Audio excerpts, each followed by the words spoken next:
Midsummer, big life changes, and van life. Welcome to Planning for Adventure. We are a neurodivergent, slightly crazy at times Swedish-American family, sharing our ups and downs through the love for our family and struggles with chronic illness, all the while looking forward and planning for a life of gratitude and adventure. And we'd love it if you came along for the ride. We are heading out to the cabin for Midsummer. We love living near Stockholm, which, in our opinion, is one of the most beautiful cities in the world. But once in a while, it's nice to get out to the countryside, and luckily David's dad has a place only a little bit more than an hour away, in Nutella. In just a little while, we are going to be heading over to Finland to spend time with my family for like a month, so it's really precious that Midsummer with David's dad has turned into a family tradition. And of course, we're bringing the van to have our own little getaway pad. Could you grab the blanket over there? Wow, look at that.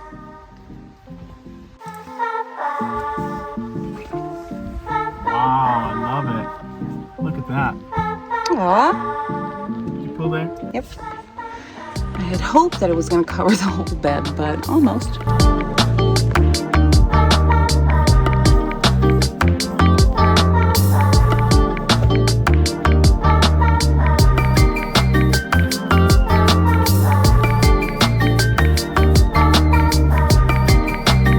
We still haven't gotten the solar panels and everything hooked up, but for now this works pretty well. We just use the EcoFlow and plug it in, because it's not very often we go free camping. We need to open the windows up front too, to let some of the cold air out.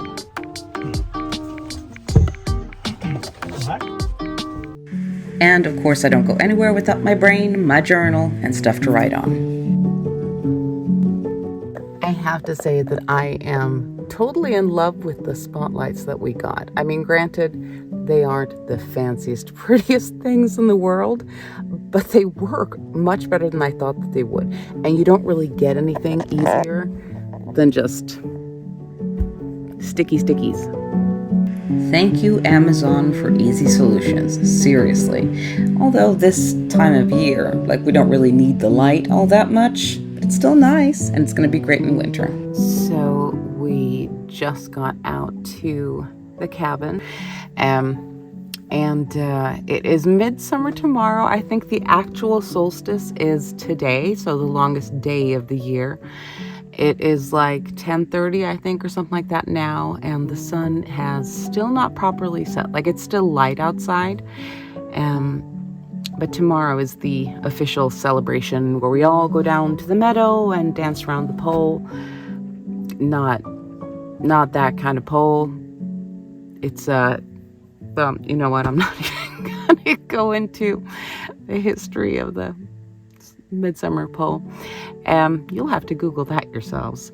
But yeah, tomorrow we're heading down to the meadow to dance around and pretend to be frogs. Because that's what one does in Sweden during summer. Yeah. I'm heading to bed early because it's been an intense day. Packing and everything has just been a little bit wild. I think it took us probably it's so bizarre. We had so many errands to run when we finally got the van and everybody packed in and loaded up that I think, like, packing everybody in, loading everybody up, heading out to the pharmacy, to the store, getting this, getting that. And at some point it's like, okay, we've been in the car for an hour and we have not really left our neighborhood. So that just, it was a bit of a day, but it's good. We're all here.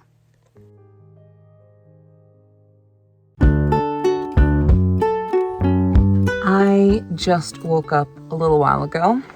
David is inside already getting some work done. I think if there's anything that's been really nice in sort of the aftermath of the pandemic, it's the fact that it's so much easier to work remotely. Because usually in summertime, it would be like David would still have to work for several weeks after the kids and I got off from school, because I've worked as a music teacher the past decade. And now this summer, it's like You know what? We don't need to wait at home. This sounds so mean. We don't have to wait at home for you for a month or X amount of weeks. Let's just bring you and the computer along and you can work remotely. And that's really nice. I guess you kind of have to see the silver lining in everything. And sometimes that's really difficult. There are some big changes coming for me, and some of it's by choice, some of it is not by choice, but I'm kind of thinking it's gonna be good. It's gonna be good, and I'll fill you guys in because there's some exciting stuff happening. There are some exciting changes, and I'll tell you guys a little bit more about that later. But first, we need coffee.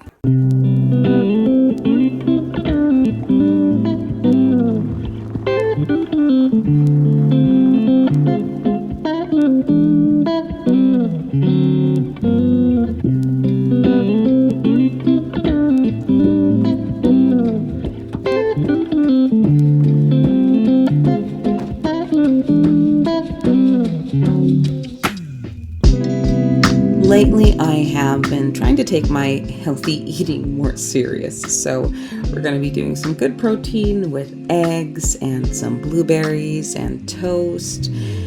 But before I get too healthy, I'm going to have to send the boys to the store because it is Midsummer and we need cake.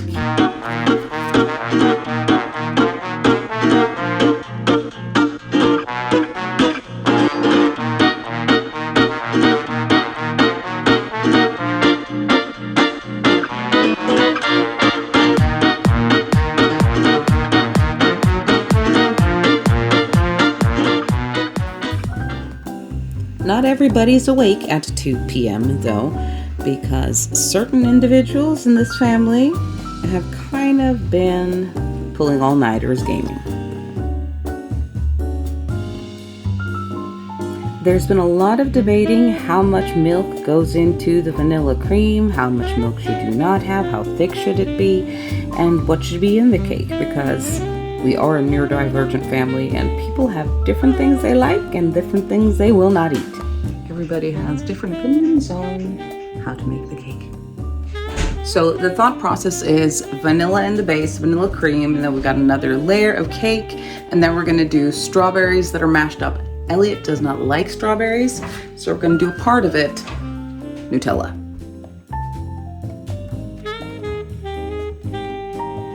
Is it a little bit of extra work? Yes, it is. But on the other hand, for the first time like ever, everybody actually came and everybody actually ate the cake, which means we have more family time and everybody feels included. And I think that is definitely worth it. And you can still kind of keep the traditional elements present, at least a bit.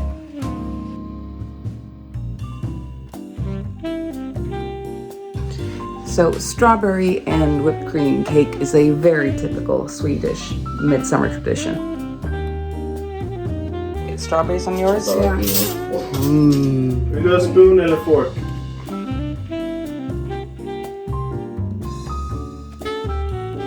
It's like we kind of started the day off backwards, but it worked for us. Then it was time to do a little bit of dancing around the pole, eating the traditional food stuff, and all of that goodness.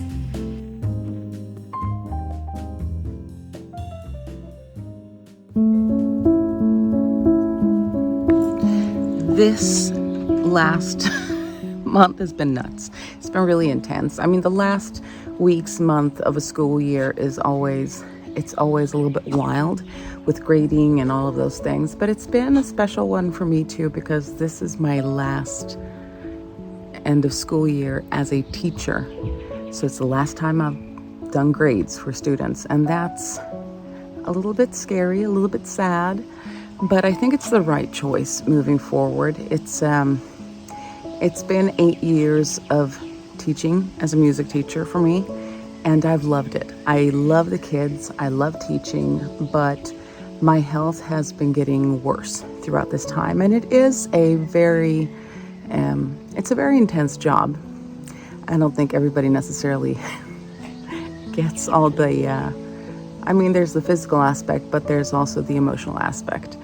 And caring about the kids and how they're doing, teenagers and everything that they're going through, is something that matters a lot to me. That being said, it's not my bye to the school, because I'll still be there as the guidance counselor. And that feels so right. Working more with the counseling is where my heart is. And I'm happy that I won't be leaving my students because I love them. It's a really cool experience seeing students and children and teens growing and maturing from day to day. It's really cool, and it's what I love. So I'm happy that I'm still going to be around for that. But it also means that my time is opening up for a lot of other things.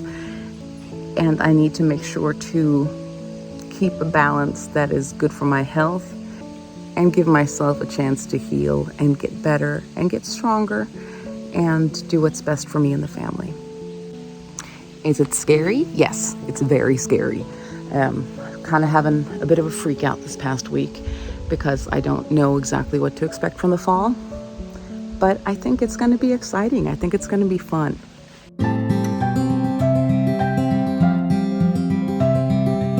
So thanks for spending Midsummer with us. And next week we're heading to Finland. So we'll see you guys on the road. Bye-bye.